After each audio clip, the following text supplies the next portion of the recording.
it is suggested that one side of a copper sheet cools to lower temperature than the other side. Explain why this does not happen. What is the reason? Like example, you have an object which is made up of copper,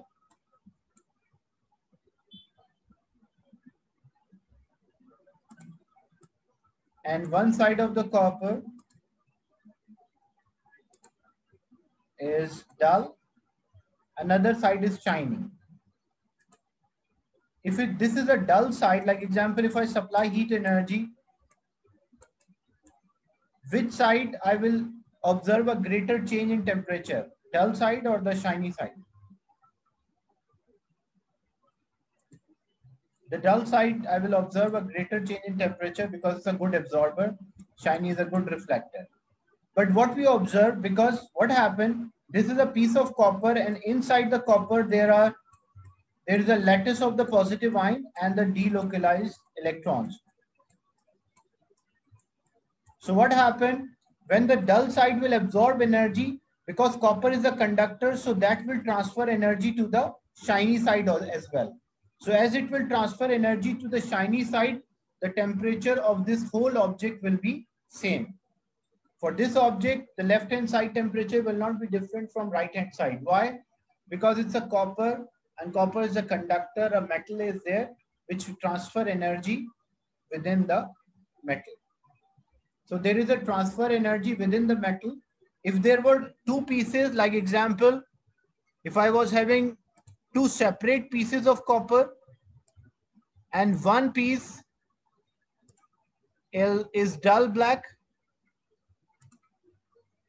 and the other piece is shiny, and I supply the heat energy, we have a source, I supply the heat energy.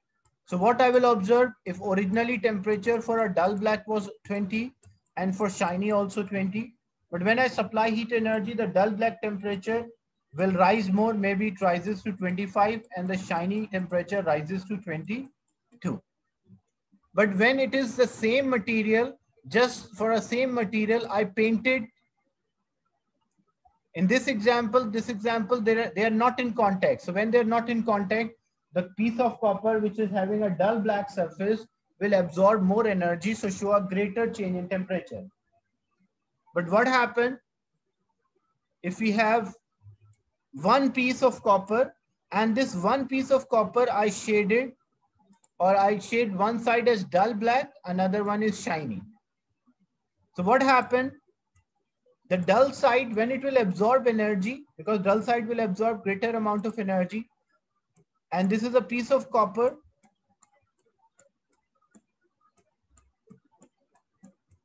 So within the copper, after absorbing energy, the dull side absorbed the energy, the particles will vibrate and they collide and they transfer energy from one to another.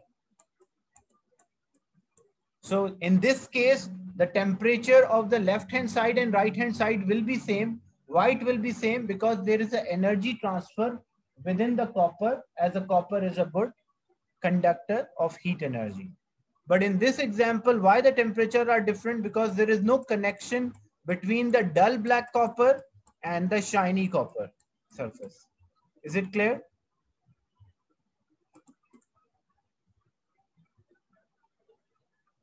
So basically what happened, because it's a one material, so copper will transfer, or there's a conduction within the metal. That's why the temperature will be same throughout the metal.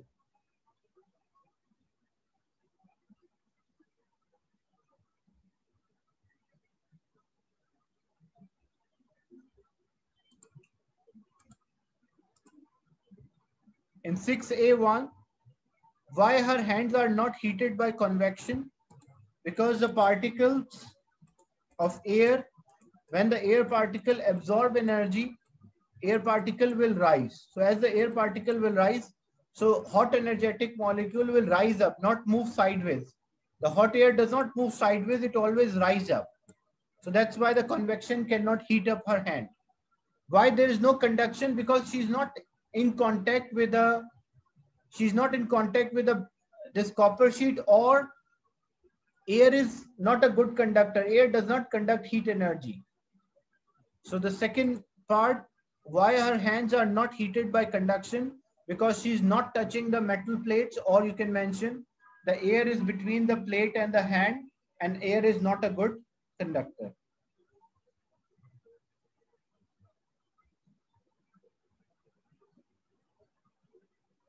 Is it clear?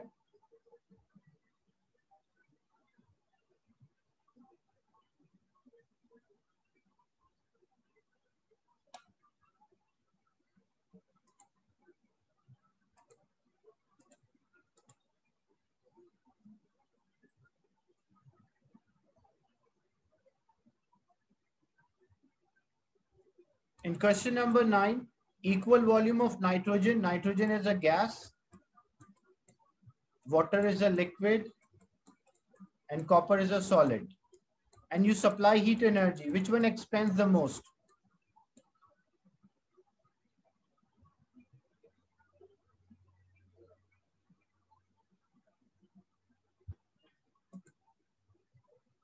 The gas expands the most, so that's why nitrogen is the answer for this.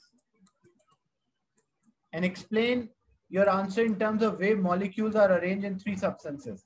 So why in a gases, the particle, because in gas, the particles have a weak force of attraction between them.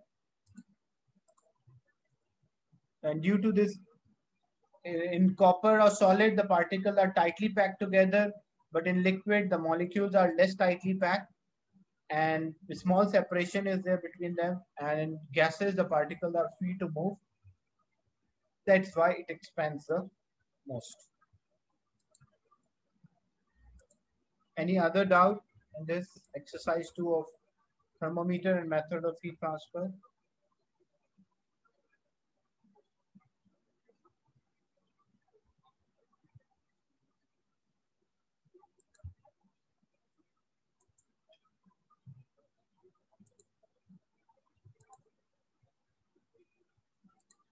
Nine B, what is meant by the sensitivity? You have to learn the definitions: sensitivity, linearity, and responsiveness. These are the definitions which you have to memorize.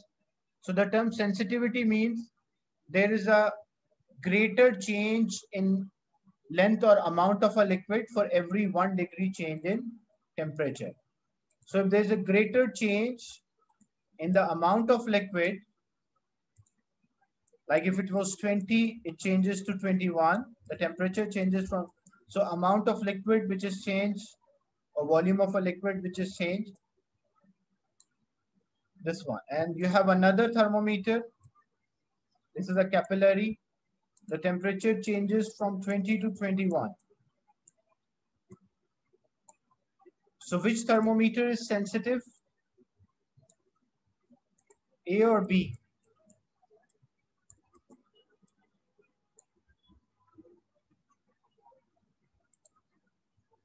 A is sensitive because the term sensitivity refers to the change in the length of liquid column per degree, or for increase or change in a volume of a liquid for every 1 degree change in temperature,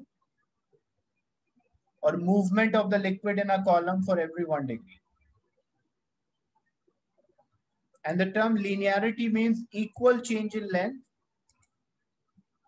for 1 degree change in temperature. Means whenever the temperature, like here the temperature is -10, if temperature becomes 0, then temperature becomes 10, then it becomes 20, then it becomes 30.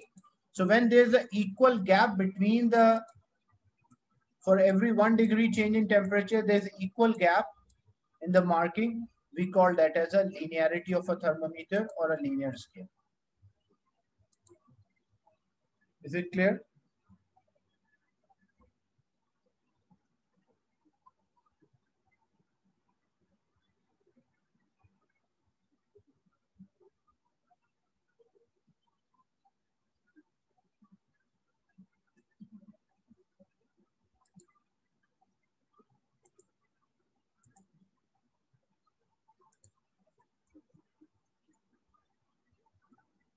Explain why it is advantage for a glass surrounding the alcohol in the bulb to be very thin.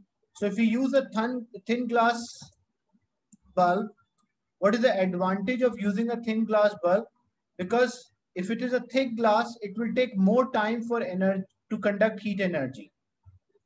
These are the walls which contain of a bulb, and there's a liquid inside. So the walls will also take time to transfer energy. So if we are using a thin glass bulb, energy can transfer quickly. As energy can transfer quickly, a liquid will be, or a thermometer will be quick acting or responsive.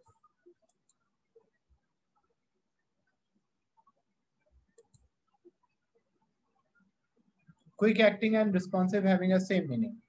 So you can mention quick acting or responsive. So these are the doubts related to exercise 2 of thermometer and method of heat transfer. I'll start a new topic.